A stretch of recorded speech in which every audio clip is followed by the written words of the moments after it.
తెలుగులో ఉన్న 56 అక్షరాలకి ఒక శబ్దపరమైన, ధ్వనిపరమైన క్రమశిక్షణ ఉంటుందండి. ఆ క్రమశిక్షణ వల్ల ఏం చేస్తుందంటే దానికి ఒత్తుగా ఉన్న, దీర్ఘమైన ఏదైనా అది మీరు ఎక్కడ రాస్తే అది ఆ శబ్దాన్నే ఇస్తుంది తప్ప, సందర్భాన్ని బట్టి మరో శబ్దాన్ని ఇవ్వడము, లేకపోతే ఇంగ్లీష్‌లో లాగా ఒక దగ్గర సైలెంట్ లెటర్ అయిపోవటం, ఒక దగ్గర వాగటం ఉండదు.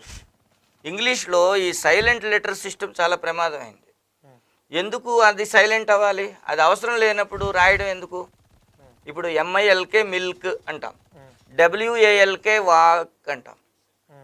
ఇక్కడ కే ముందు మిల్క్, సిల్క్ అనేటప్పుడు కే ముందున్న ఎల్ సైలెంట్ అవ్వట్లే, ప్రొనౌన్స్ చేస్తున్నాం. అదే వాక్, టాక్ అనేటప్పుడు ఏం చేస్తున్నాము? కే ముందున్న ఎల్ సైలెంట్ పెడుతున్నాం. సైలెంట్ ఎల్ లేకుండా డబ్ల్యూఏకే అని రాసుకోవచ్చు. డబ్ల్యూఏకే అని రాయి, ఎందుకు ఈ లగేజ్ అనవసరంగా మోయటం? అర్థమైందా? ఇప్పుడు జెకోస్లోవేకియా అనే దేశం